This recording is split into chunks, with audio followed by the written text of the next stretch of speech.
Yo, what's good, YouTube? What's good? It's Stormy B-Man, and I am back, welcoming you to another Kung Fu Film Focus for this Thursday, July 14th, 2022, and we are going over the film from 1972 called Sacred Knives of Vengeance, aka The Killer, another bad Shaw Brothers production from the basher age of Kung Fu. For those of you who do not understand the term basher when it comes to describing a Kung Fu film, that's a term that is out of the UK, primarily from the era of when Kung Fu films were all about fist and foot, because we went through a phase of sword epics initially with the martial art films and samurai films from the 50s and 60s. And as the 70s came into order, the basher was invented. That's when the hand-to-hand combat started, and another term in the Western world, they called it the swingy arm style, because the guys would throw their arms about and kick with reckless abandon in the action portions of these films. This is something that really took Western audiences by storm, because they were accustomed to the old barroom brawl type of matches and occasionally a gunshot fired here and there in action films. So to see this type of action on the screen for the first time, Western audiences were just taken aback. And as the choreography for these films got better, people got a little bit more interested in these films.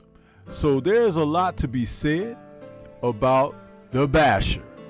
And this is one of the classics it's actually one of the first films that I saw as a small kid when my dad used to take me to the theaters almost every weekend to see something, usually the drive-in, and every once in a while we would hit the theaters. But it was a lot of fun, a lot of great times, and it's something that is really burned into my memories because it was a time of bonding in a sense, and it was a time of just being introduced to something totally new. Martial art films with the actors performing these miraculous feats of jumping 30 to 40 feet up in the air and being stabbed with weapons and things of that nature and still fighting off armies before succumbing to their wounds.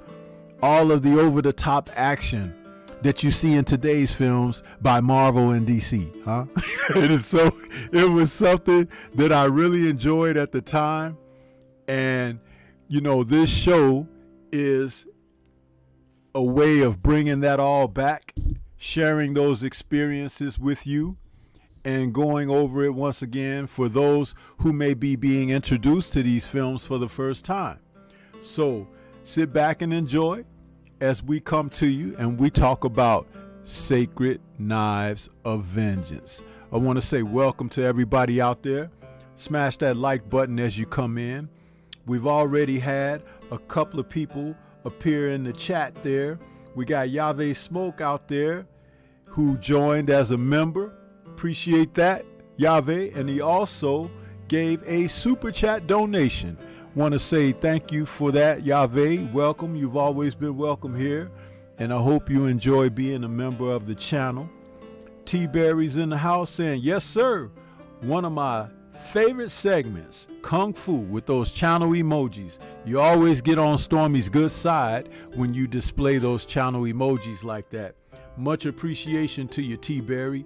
Salute to you. Geo James Khalil is out there saying, salute, Sensei. Salute to you as well. And Yahweh saying, I had to start it again, Stormy, but as usual, respect to the Sensei. I understand, brother. I understand.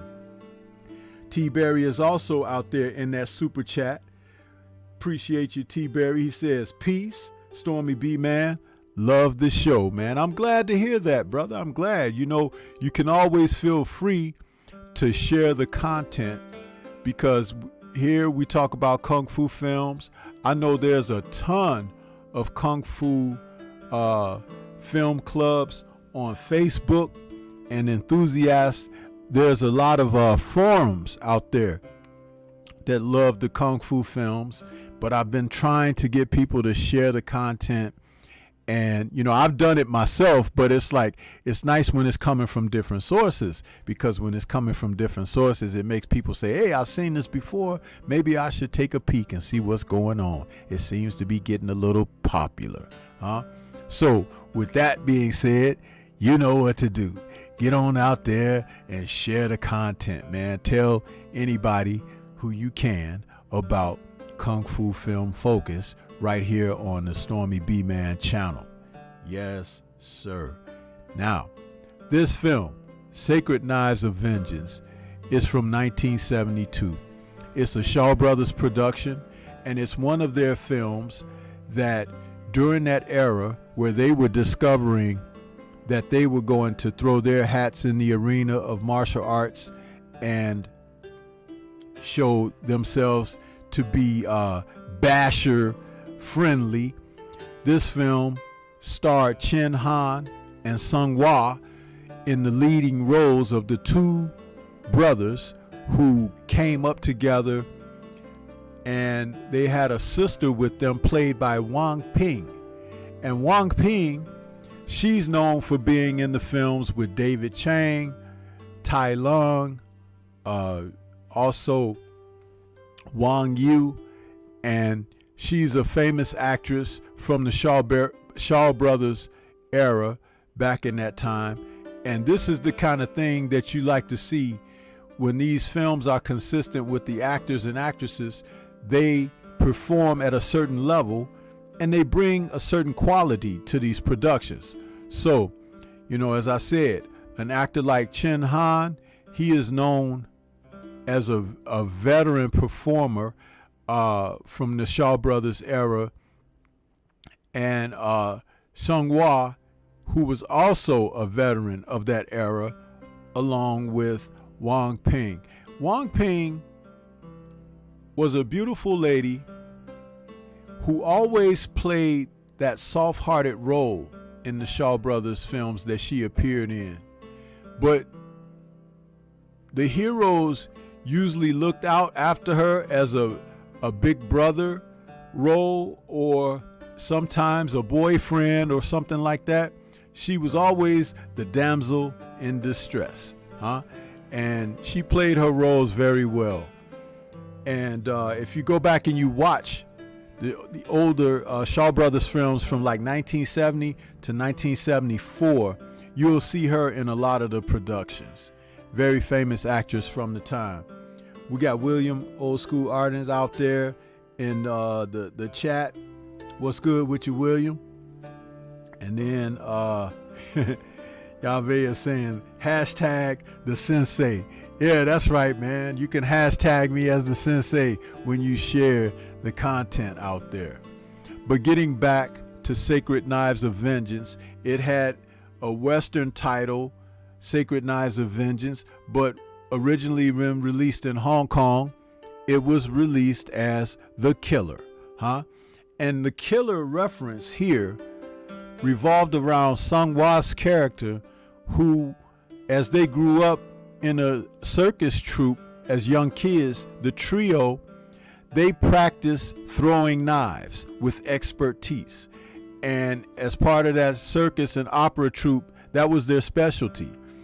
And as this film picks up, Sung-Hwa is a traveler coming back to a town where he hasn't been in over 10 years.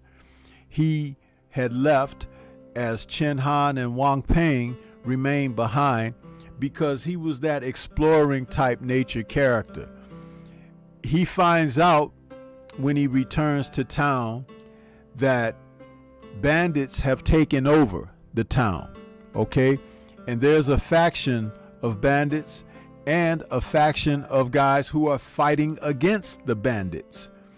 And as these characters play out in the film, he gets caught up in the center of things, especially when one of the villains, who is a part of the bad guy trope, Chung Nan, who is famous for playing dastardly types in these old kung fu films, he finds out about Sung-Hwa being great at throwing knives. And he was like, man, if we could get this guy to work for us, it'll help push us over the edge against that gang that's warring against us, Similar to Clint Eastwood's Man with No Name in For a Few Dollars More.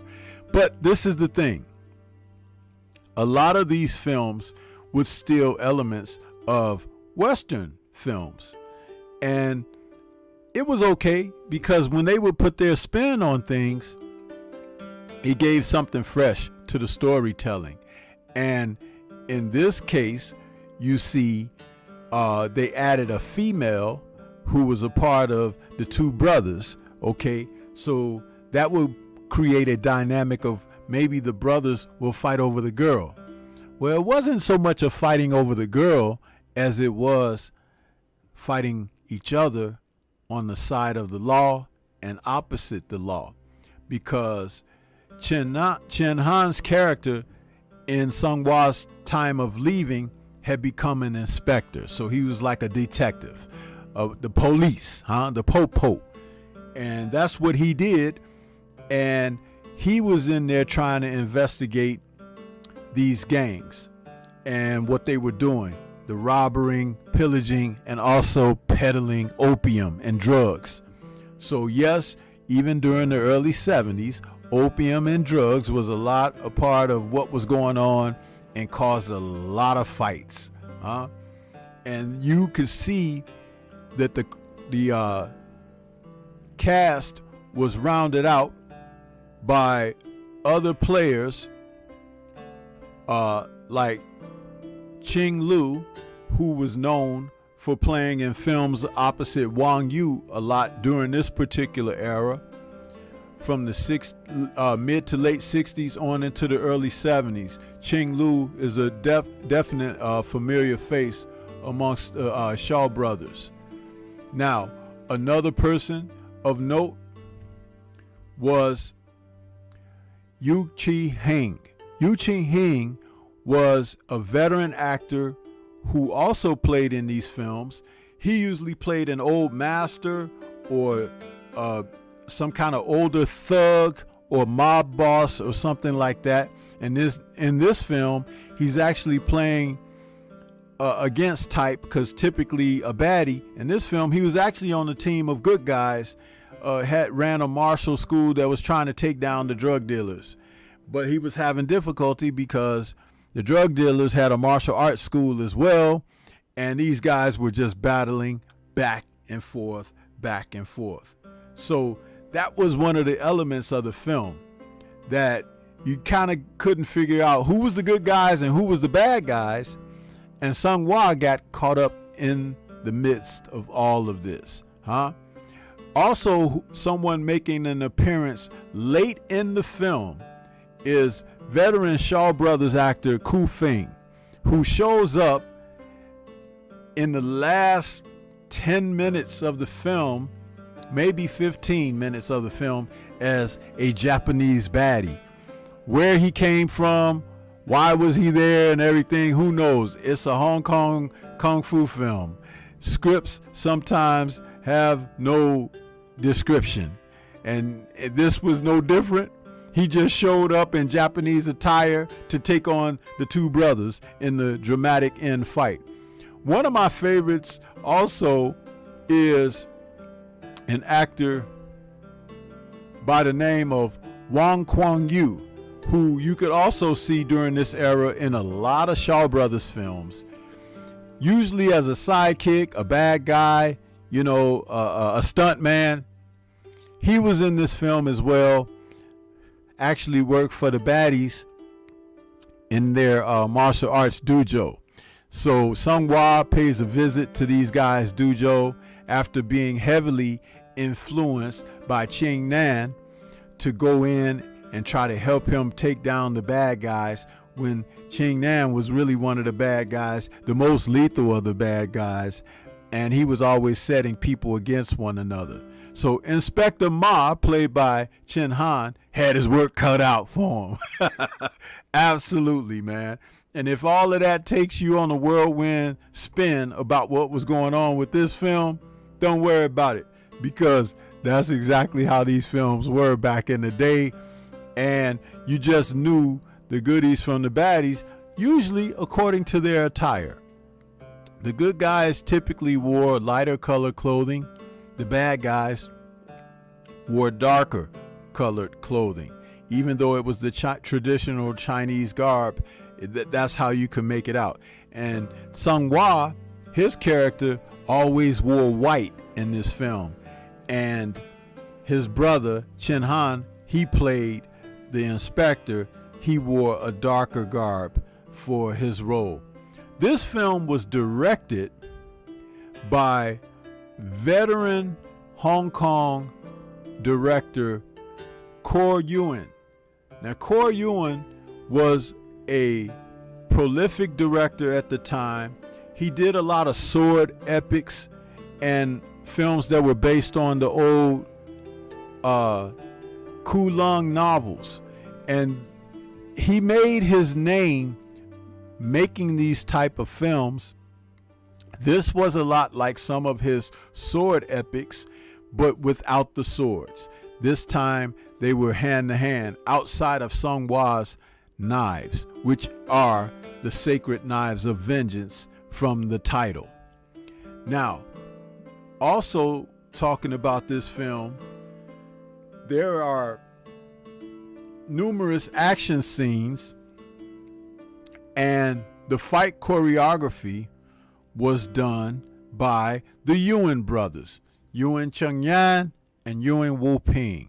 The two brothers, sons of Simon Yuen, helped this film tremendously with their action choreography, which at this stage in 1972 was very crude, but they were inventors. A lot of trampoline leaps and crashing through walls, sets, going through bricks and things of that nature to heighten the action, and lots of blood. Guys would get punched and the blood would go splattering. This was something that was new to Hong Kong audiences at the time, and when they found a way to make blood splatter, Run Run Shaw said, make it buckets, huh? And that's what they did. They made certain that the blood flowed in these films. The release date of The Killer, aka Sacred Knives of Vengeance, the film was released in August of 1972, August 1st of 1972, and again, a run-of-the-mill Shaw Brothers production. Lots of people saw this film and just enjoyed the over-the-top action, as did we in America. The film came to the U.S., I want to say, in late 1973, along with a batch of other Shaw Brothers titles like Seven Blows of the Dragon, Vengeance, Blood Brothers, and so forth. Those were the type of films that were released in the early 70s in the U.S. during the first big Kung Fu, what they called the Kung Fu boom. The Kung Fu boom was the explosion of Asian films being released in the U.S.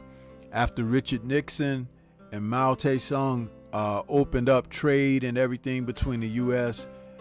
and China and everything. The Hong Kong films were included in this, and that's how the big boom of Kung Fu films, the deluge, as you would say, happened, and films haven't been the same since. So I want to say welcome to, we got Winston Lee out there. What's good with you, Winston? He says peace, Big Bro Stormy, and everyone in the chat. KG84 in the building saying salute Sensei and chat family. And Yahweh says late night Kung Fu knowledge, priceless. I appreciate that, man. But you know, films like Sacred Knives of Vengeance, it's not the best Shaw Brothers film, nowhere near, but it's entertaining, man. This film is so entertaining, and I'm going to read to you a couple of reviews that are out here on the internet about this film, and one is really kind of a drudging review of the film. The other is more positive because it's from someone who really understood the genre. The reception of this review by Tom Milne of the Monthly Film Bulletin, he reviewed a dubbed version of this film, and Milne found the film to be a rather tired offering from the Hong Kong conveyor belt, while noting the film begins well enough with the hero arriving in town to confound one and all with his dazzling display of contaming karate chops and kangaroo hops. See, here it is, a reviewer making fun of the martial art film. It's clearly someone who didn't understand what was going on. And I don't know when this particular reception of the film was written, but I would like to hear an updated version from this particular author of these comments.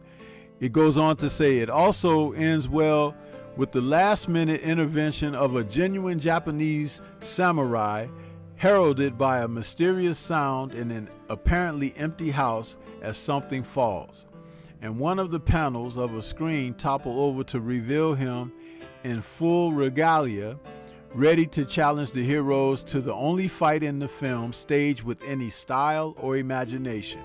He's talking about Ku Fing showing up in the third act of the film toward the end of the film to take on Sung Hwa and Chen Han. Milne concluded that the film gets bogged down in endless, drearily identical fights and a plot which labors through its triangular complex of love and friendship. Spoken like a person who really has no understanding of martial art films. And that's okay, because again, most of the Western media, when they saw these films or even had to review them, they found them laughable. They found the dubbing poor. They had a lot of complaints about these films, and they always gave them low ratings.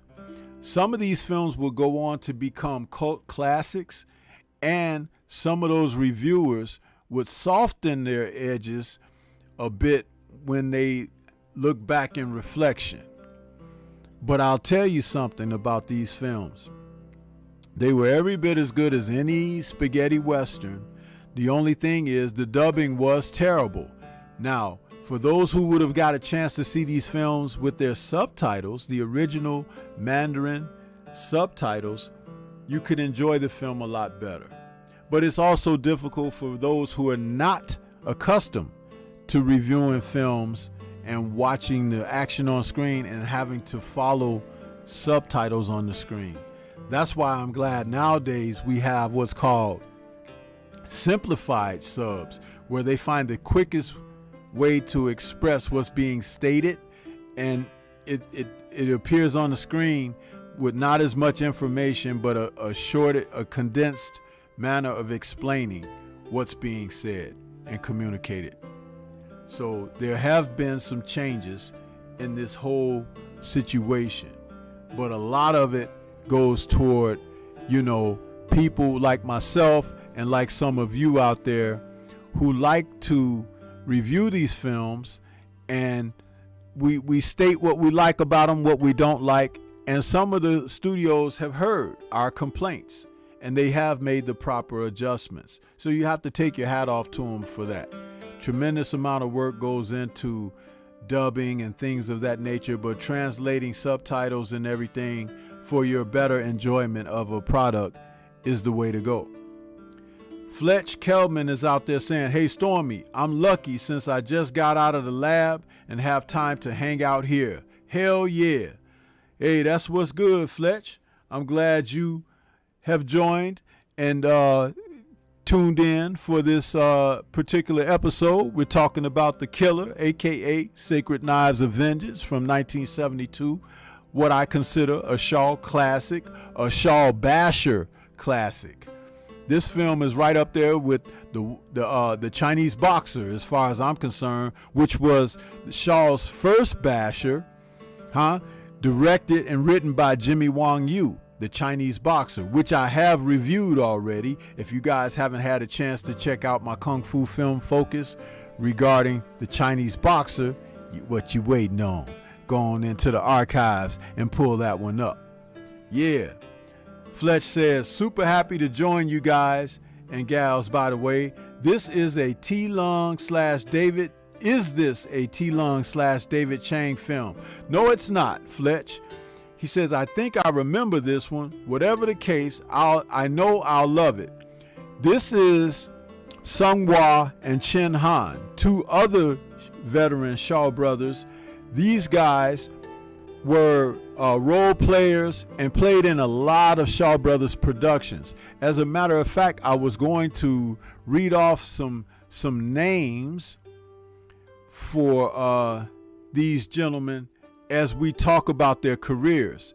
Chen Han, the veteran actor, he starred in over 53 films, and his career in film and behind the camera, because he directed some as well, stems from 1959 to 2004.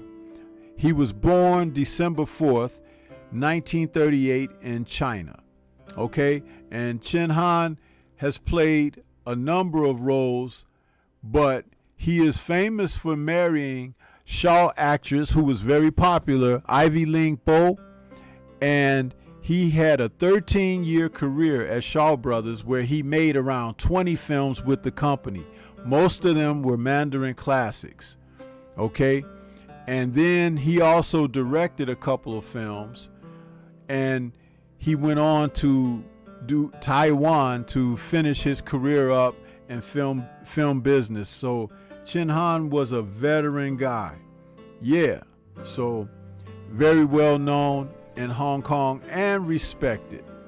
Now Sung Hwa, on the other hand, was the type of actor. He would play in action films, he would play in dramas, he would play in comedies.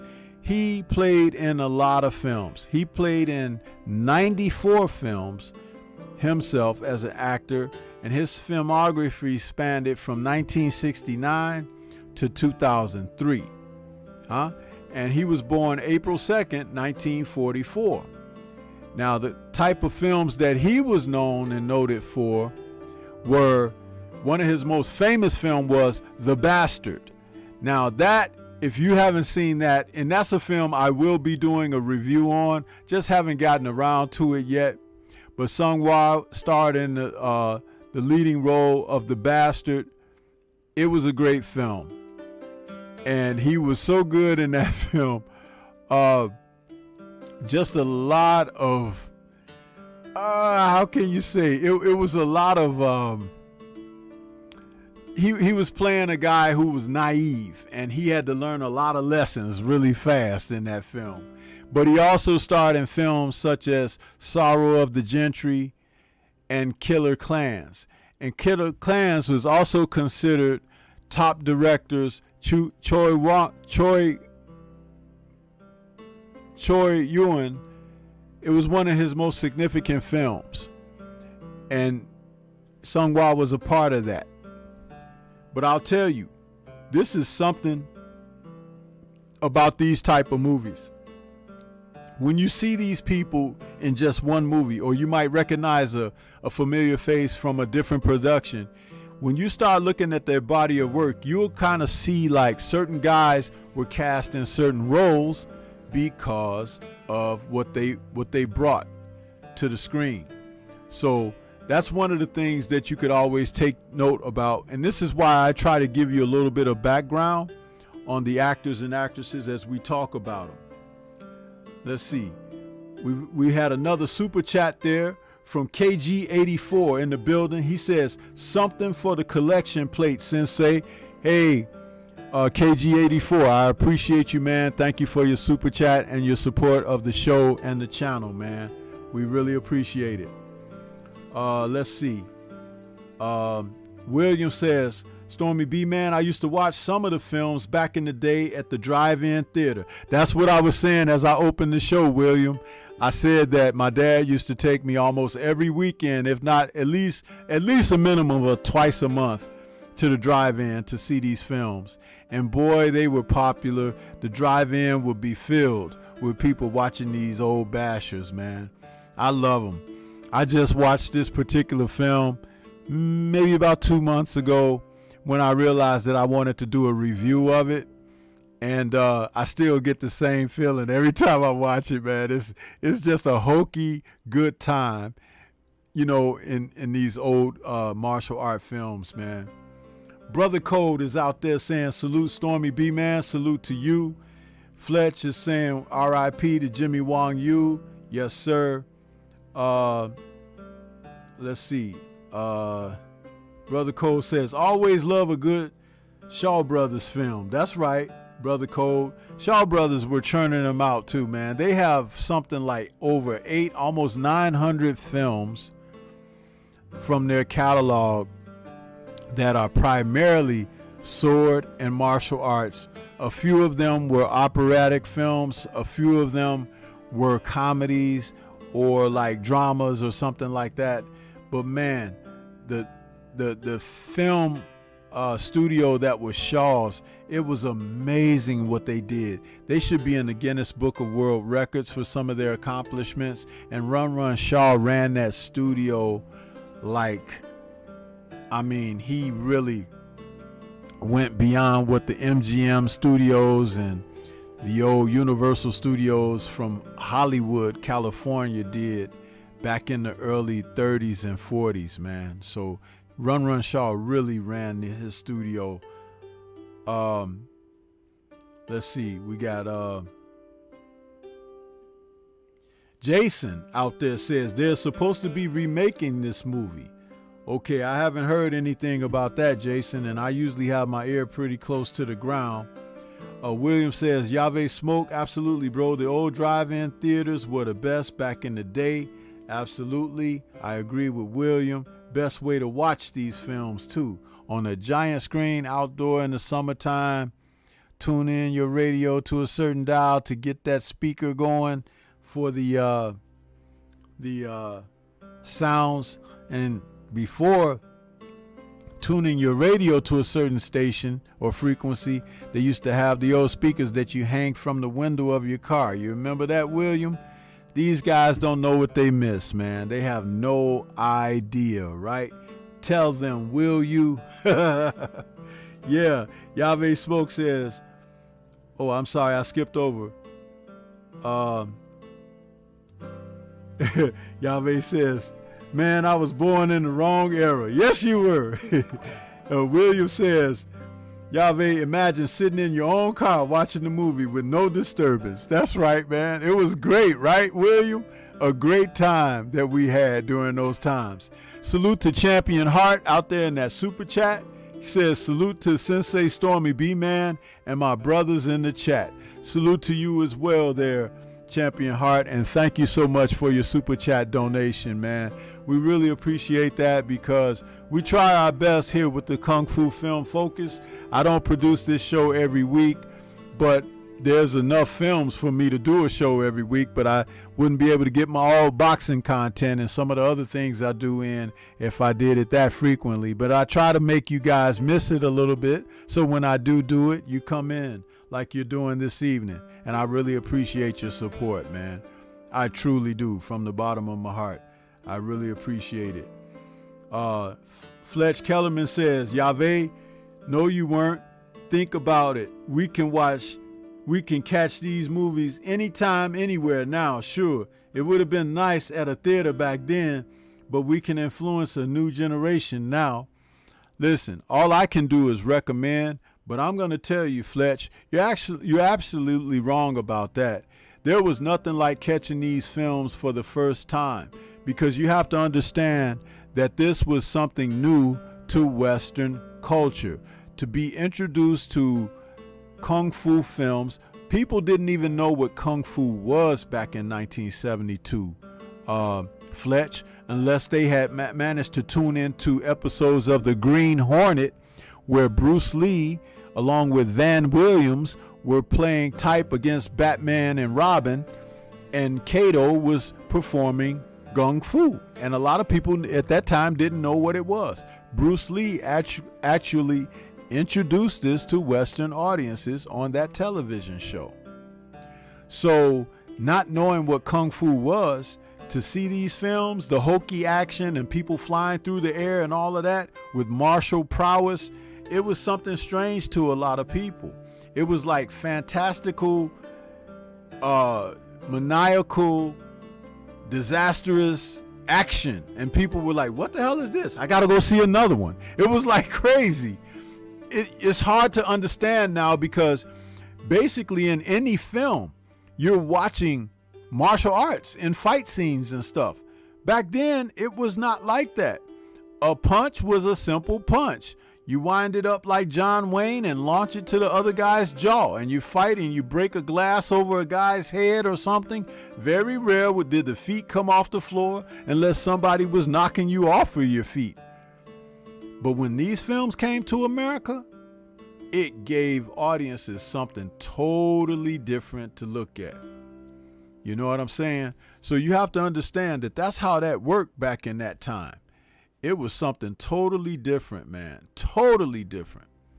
And The Killer, aka Sacred Knives of Vengeance, it brought something totally different to the audiences, man. People just, again, this was during a time when you just didn't see this kind of stuff. It was all fresh for the first time. Can you guys imagine, like, when you saw the first Avengers film, right? How you felt with the first Avengers film, or the first Christopher Nolan Batman film, or something like that. This is equivalent to that, but that wasn't as shocking because we knew Batman in the comics and stuff like that. We knew the Avengers in the comics, but we didn't know anything about Kung Fu back then. We used to laugh at how these guys dressed in these little cotton robes and stuff with the little soft slipper shoes on and stuff. We were like, look at that, this guy's, we would laugh at it. We made fun of it because it wasn't our culture. It wasn't from the US. It wasn't from the West. So to see those kind of things happen on the screen back then, it was like entertaining. And as you saw it, it was like really weird. And I'll tell you something.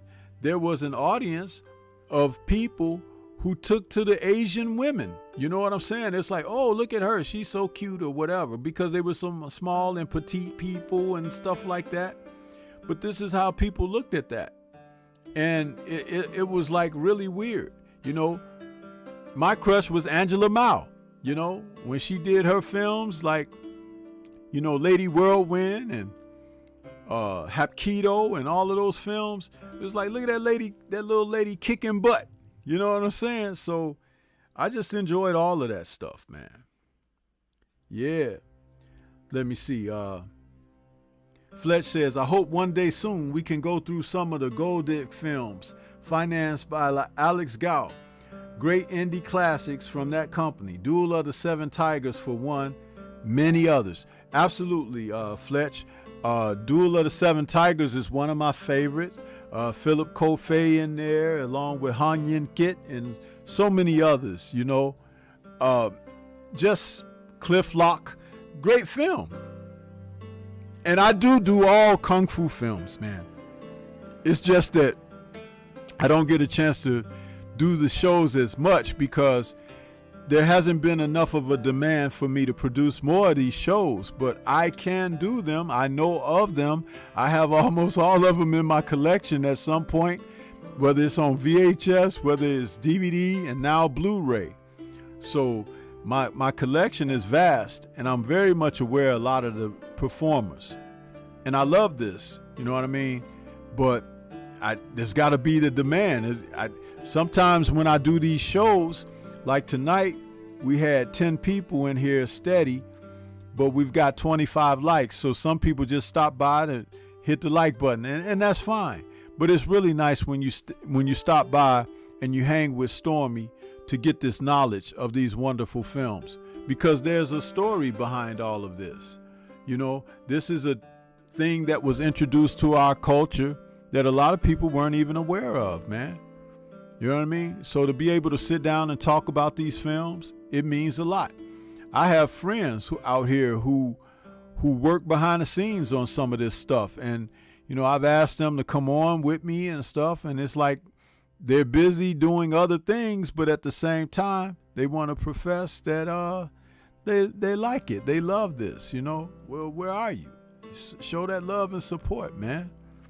Because this is what it's all about. If you really love it like I do, I come out here and talk for an hour. I do these shows and then I'm out. But it's like, you can't twist people's arms. You know what I'm saying? So, yeah. William says, oh, yeah, the old window speaker. I definitely remember. Jason says, we had drive-in movies a few years ago in my city, but clowns got it shut down. Yeah, that's what happens, man. You have to shut the clowns down. That's what happens. You really, that's what you should go hard against. The people who are trying to destroy the good things that you're able to enjoy. That's what you have to do. Yeah, Champion Heart says, I love watching some of these movies in the drive-in. Wonderful memories. Absolutely, man. Absolutely. And at the drive-in, you could bring your own food, or you stop at a restaurant and bring it to the place with you. We used to, back in the early 70s, people had the big old cars with the big trunks, the Deuce 225 and all of that. You could put a couple of people in the trunk and you only pay for who's sitting in the car. And then you get back there where the theater screen is and everybody get out the trunk. You got like 8 people. I'm telling you, man, that was something else, man, back in the day. Man, them big old gas guzzlers, man, used to have them big trunks. and the seats were so wide, the front seat be so wide like a bench, you could sit 4 people in the front seat just like you could in the back. Man, it was crazy back in those times. I loved it, man. Loved it.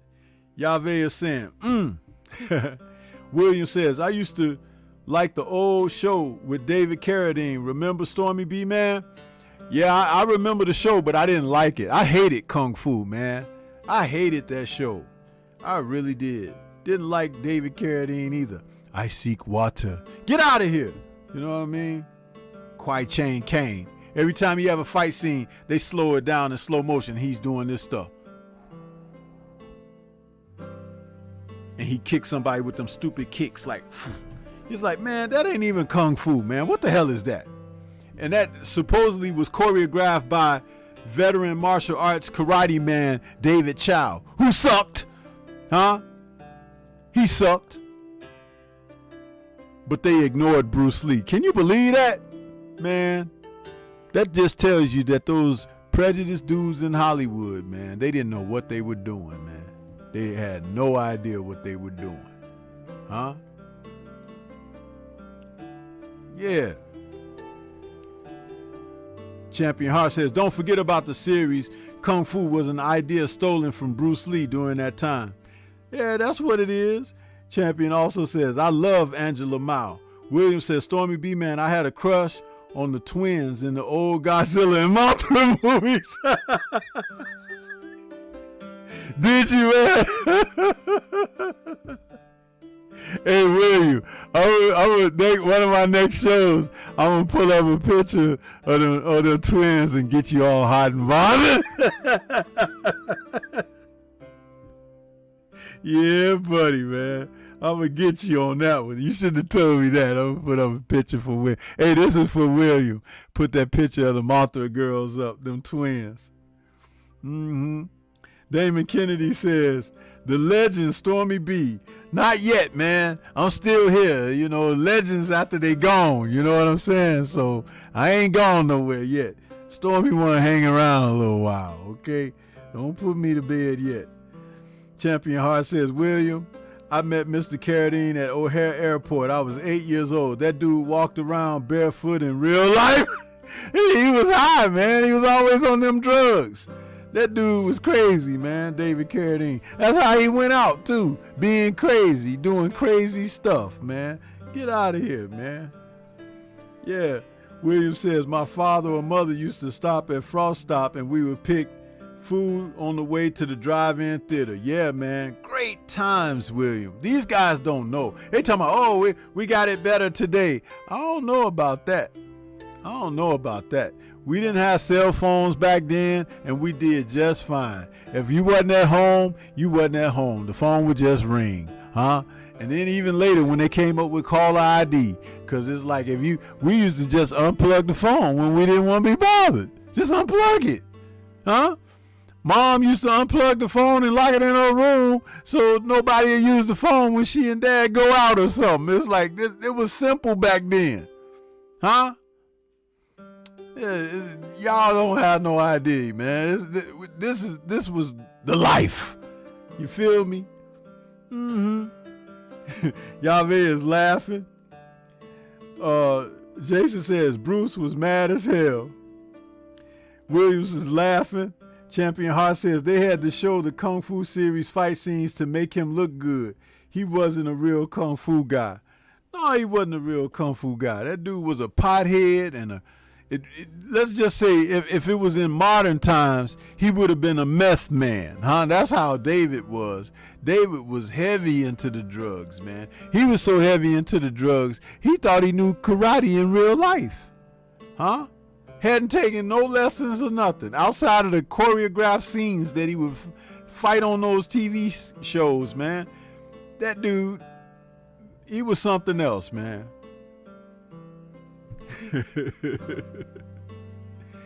Yeah, man.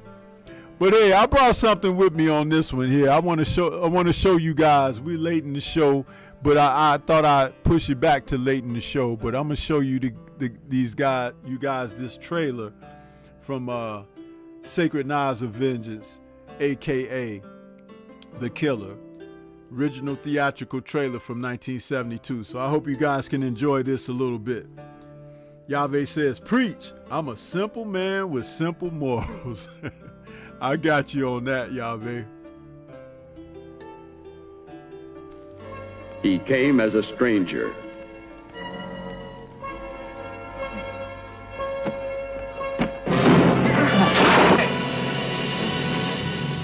Challenging their secrets.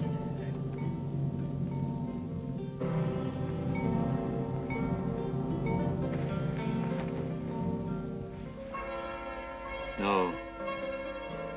None of you will. Exposing their crimes.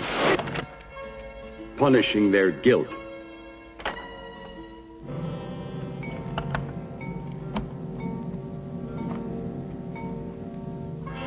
With the sacred knives of vengeance.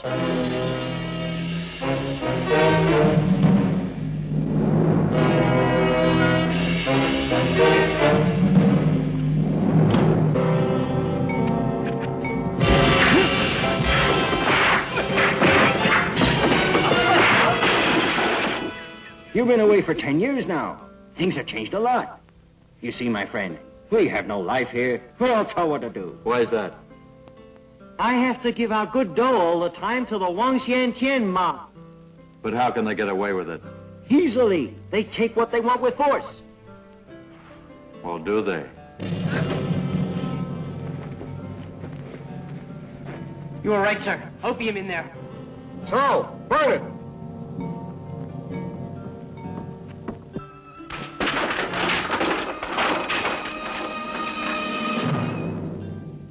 Shake it up.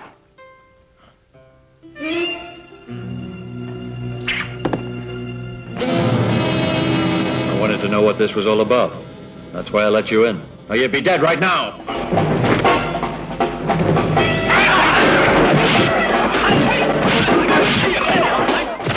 The masterpiece of martial arts, Kung Fu Karate. After him!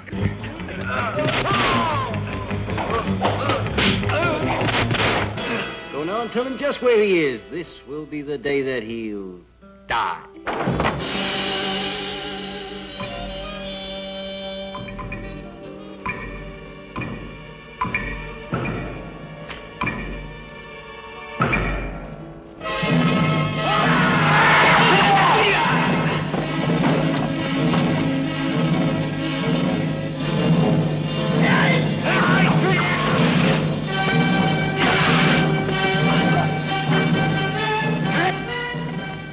The sacred knives of vengeance.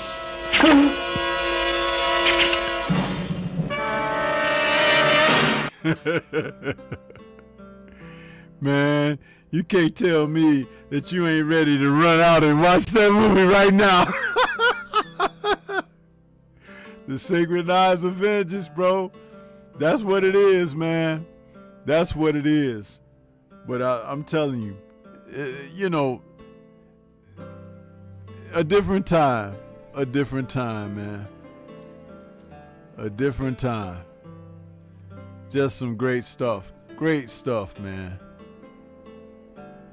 Sung Hwa is one of my favorite roles of his because this was the first film I ever saw him in, and he was bad in this film. He was jumping. He had more hops than Jordan jumping through the air in this film, man. Yeah, so totally different time, man. Totally different time. Champion Heart says, Stormy B, man, I tell my girls that all the time. Technology has ruined them. Our time growing up was better, Stormy B, man. Yes, sir.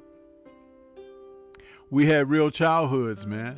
We had a chance to really explore things and become people that our personalities and character were shaped on our culture and our experiences. A total different time, man. A total different time. Jason says the greatest line in a Kung Fu movie was, "Kiss my Converse."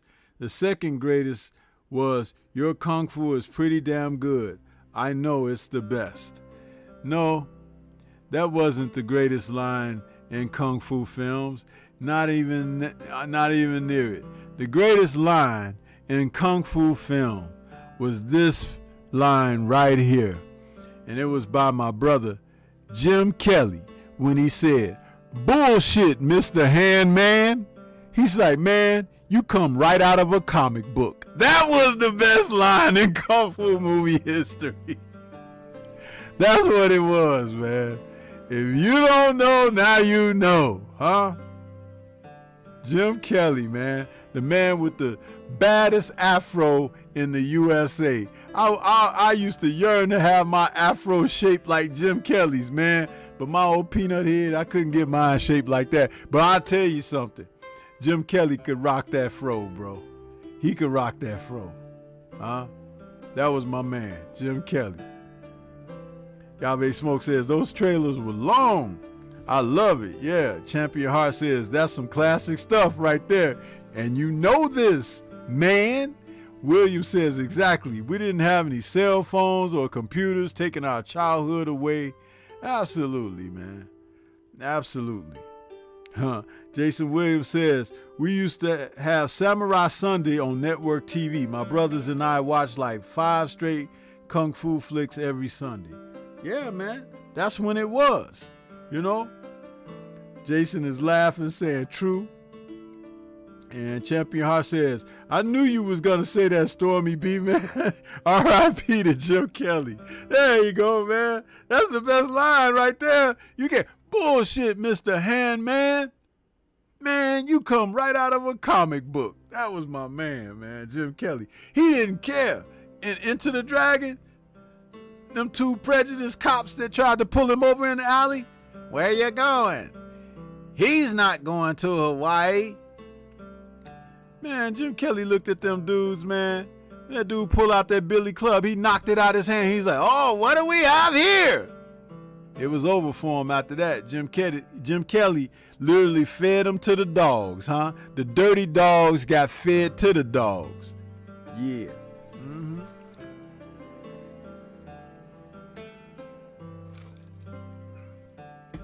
Yeah, buddy. But man, that's what it's all about, man. These kung fu films, just a chance to go back and review and, think about where you were at the time when these films were playing and stuff like that. Great stuff, man. Great stuff. I tell you, I enjoyed it, man. I really enjoyed everything, that went down. These films, everything. I just want to, say thank you guys for tuning in with me this evening, man, because it's nice when I have a little audience to talk to about these films, to reminisce and everything, feed off of your energy here in the chat. Had a lot of nice comments here and everything, few super chats. I couldn't ask for better, man. Couldn't ask for better. You guys are great, man. You're great. That's why I do this. I do this for you all. Huh? I do it for you. Because I can just sit back and be watching these films and not talking about them or whatever. But I put these shows together to come out here and share with you guys. Hopefully somebody feels the same about them like I do. That's what it's all about. So just know, man. Just know.